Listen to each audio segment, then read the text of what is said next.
Today we're going to start a very important topic which is linked with the sexual reproduction in plants. And these are the organs, Androecium and the Gynoecium. Already I have spoken to you the parts of Androecium. This is called what? Stamens. And the stamens has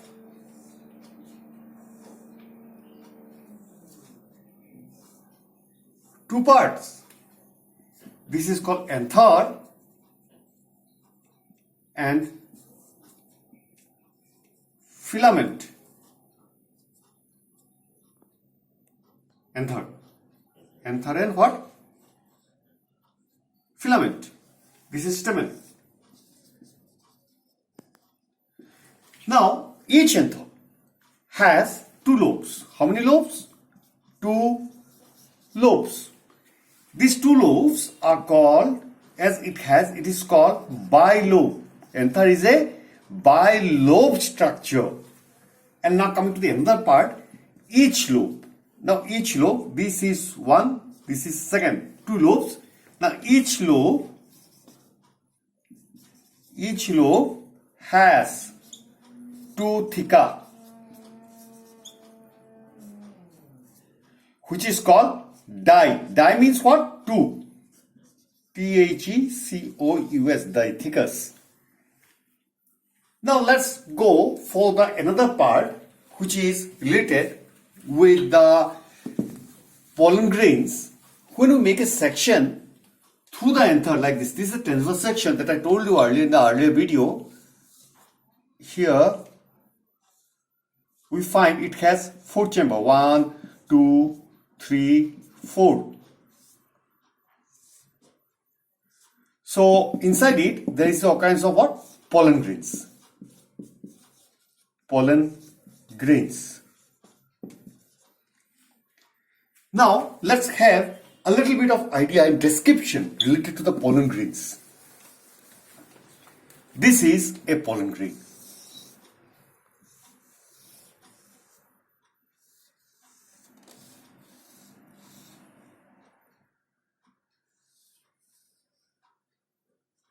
A pollen grain, this is nucleus. This one is having the outer layer called XII. This is the inner layer called intine. Okay? Now, XII is made up of a chemical which is known as I am taking out this one now. This is called sporopollenin. sporopollenin. Sporopollenin. And this sporopollenin protect the pollen grain from different types of action of acids as well as base. And it has also a good resistance against the enzymic activity or action. And it has a resistance against temperature. So that's the reason why the pollen grain can be found as fossil. And these are the thick layers, but it is not continuous. You see, XII is not continuous. The portion is thin, somewhat thick, and this portion where it is thin, this part is called germ pore. Germ pore. And through the germ pore, what happens? Through the germ pore, pollen tube comes out. So we are finding two things: sporopollenin, germ pore. Inside it, the inner wall, this one is the inner wall. This is called intine, I-N-T-I-N-E. Intine, I'll put glue here so that you can understand it. Intine is made up of cellulose, C-E-L-L-U-L-O-S-E, cellulose plus pectin. So, together, it can be spoken as pectocellulose. It is called as what? Pectocellulose. Now, if we move inside to that of the intine, we find here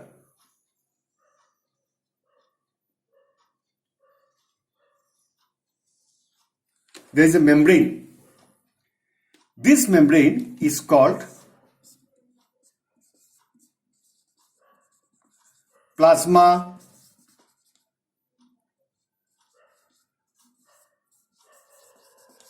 membrane. So the plasma membrane and it covers the internal structure, and you are finding cytoplasm and the nucleus. This is cytoplasm, this is nucleus. When the pollen grain completely matures, in that case we find the pollen grain to have two cell condition, and that is in the majority of the plant the pollen grains remains in the two cell condition around 60% or more at the time of their pollination. So we'll be going for the majority cases. So this you are finding when it matures, it has two cell. Pollen grain has two cell. One is called the vegetative, VEGETATI, vegetative cell. Other is called, number two is called generative cell.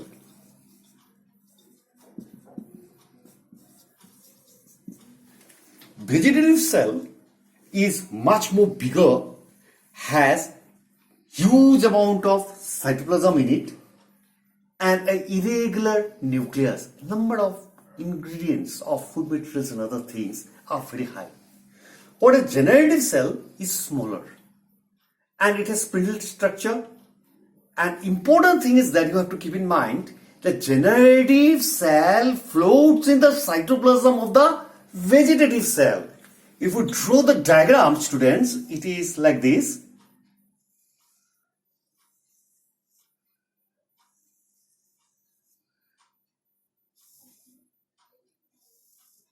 This is nucleus. This is another nucleus. This is the vegetative cell. Vegetative cell. This one is generative cell.